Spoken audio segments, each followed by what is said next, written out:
Welcome back to the Elias Macko Show. Now's the time where I ask you to go into your phone settings and give yourself the hard truth. How much time are you spending on your smartphones?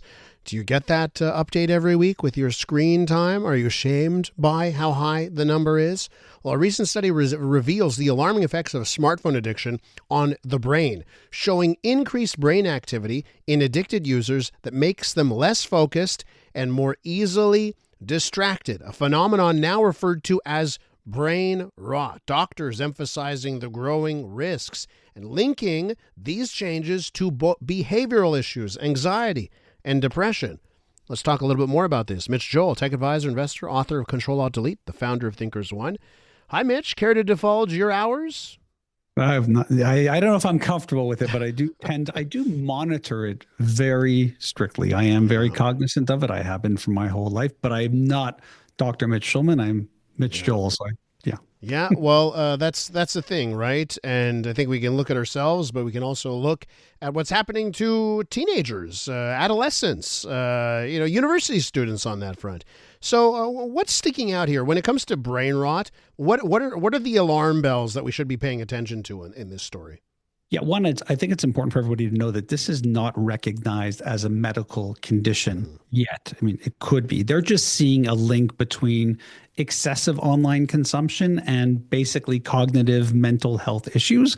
And so we've given it a name, and I think it's a name of the moment and a name that young people might be able to recognize, because not only do they like brain rot, but they like bed rot. They like sitting in bed while they're doing the brain rot. And, if you look at this study and just general conversations around it, you're seeing people talk about 9 hours plus a day on their phone, mostly scrolling, to the point where it feels almost like air. You get lost in it, not because the content is compelling, but because it's easy. It's a distraction. It takes you away from your challenges, your homework, the actual work you have to get through in a day. And through some MRI imaging, what they are seeing is just the high level of addictive natures or issues that come with this, which is they're able to see what an addictive brain is like when it's doing drugs or alcohol.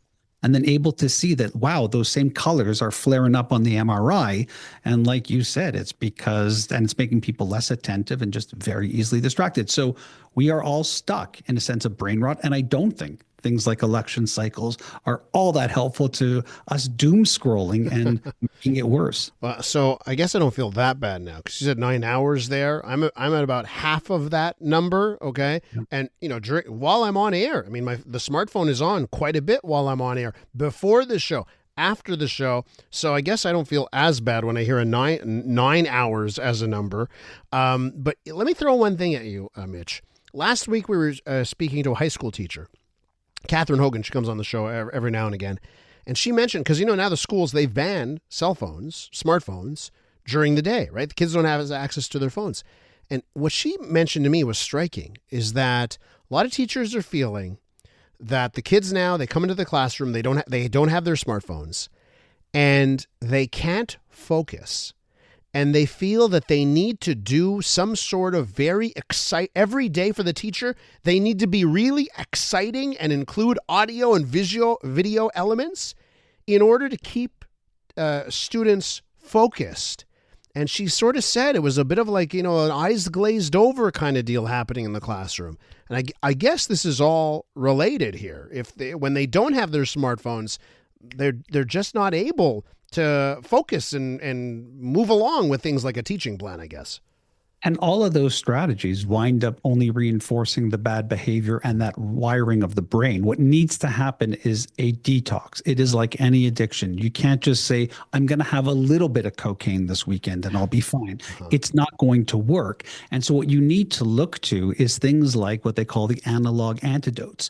You need to give them things that don't satiate the brain. And I have to tell you something, Elias, in fairness to young people and others, I feel like my brain is currently broken, and I am way more understanding and sensitive to it. And I've taken certain steps to do this. Things like I will choose a book first. And in fact, I got away from physical books and I bought a Kindle so that I'm actually going to a device that doesn't do this. Things like I've gone back to trying to play my bass guitar. We're even seeing, by the way, in the news last week, there are doctors prescribing trips to the museum for people who are anxious. All of these other things that teachers may be doing are just reinforcing it. We need to actually break the brain rot. Our brains have been broken. We have to accept it, accept the addiction part. It's part of the 12-step recovery, and move towards it. And there are simple things people can do, parents can do, kids can do right now to change the brain rot. We're with Mitch Joel, tech advisor, investor, and author. Mitch, I can't speak highly enough about the power of the book. It really does reset my brain.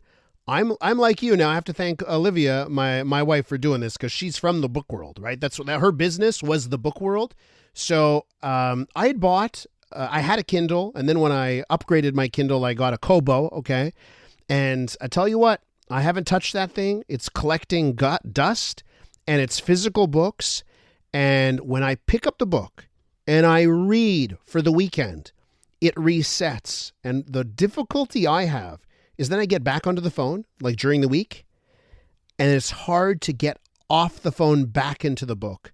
But the moment I spend 2 or 3 days where reading is the go-to, I feel a reset in my brain. Maybe it's that easy. Well, you're seeing that your brain is broken. Like, I'm able to look at my life and go, my brain is broken. I'll give you a couple quick things because I know we're running out of time. One is, the first thing I always said is you control your device doesn't control you. So number one is just remove all notifications that aren't immediate things. And I see Snapchat pings and Instagram pings, direct messages, turn that all off. The next thing you can do is you could actually remove the apps or remove the logins from the apps if you're scared to remove the apps, which means you have to go to the Safari browser. Oh, no, that's so difficult. All of this is it's so much work, Mitch. Right? All of that. You can make your screen color even black and white, not so colorful. Part of the icons. It's very, very attractive. The other thing, you mentioned it earlier, but look at your screen time. And by the way, if you're not sure, set time limits. You can do that on your Apple device or your Android device. Look at the downtime. Maybe say after 10 p.m., there's no internet access for me. You can even close the gateway in your house. We have that in our house where you can literally shut down the actual at the router, turn it all down, get rid of it. There's other things you can do, like also just schedule physical hobbies. So we were talking about reading. In the morning, I tend to grab the phone like everyone else. My trick is I'm not allowed to do anything until I read a chapter of one of the books that's on my Kindle app. So if I'm going to grab the phone, that's my just my thing to de-break my brain and keep going. Again, you can choose a physical book over an app, get a Kindle if you want to. And then the other thing is, you have Olivia. I'm happy to have partners. Get an accountability partner, maybe pair up with someone and say, hey, what can we do? But you don't just look at your screen time limit yourself and create downtime. We all have to proactively stop it, because whether you have brain rot or not, I promise you, because of the way the news is, our brains are broken. So let me just tell you what a buffoon I am, okay? Because I'm looking at my notifications. And now I will say this, I don't have notifications that actually take over the screen. Pretty much gone. I don't have, but they will show up on the home screen. Some of them.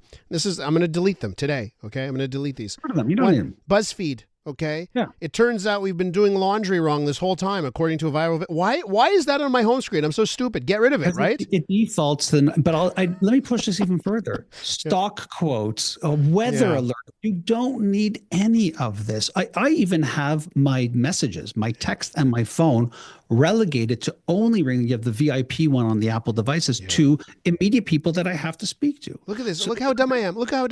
I don't know why Flip, why did I let them do the notifications? Unlock a world of savings on your essentials this week. I don't need this. I got this 1 hour ago, apparently. Again, it's on the home screen, nowhere else. But you know what?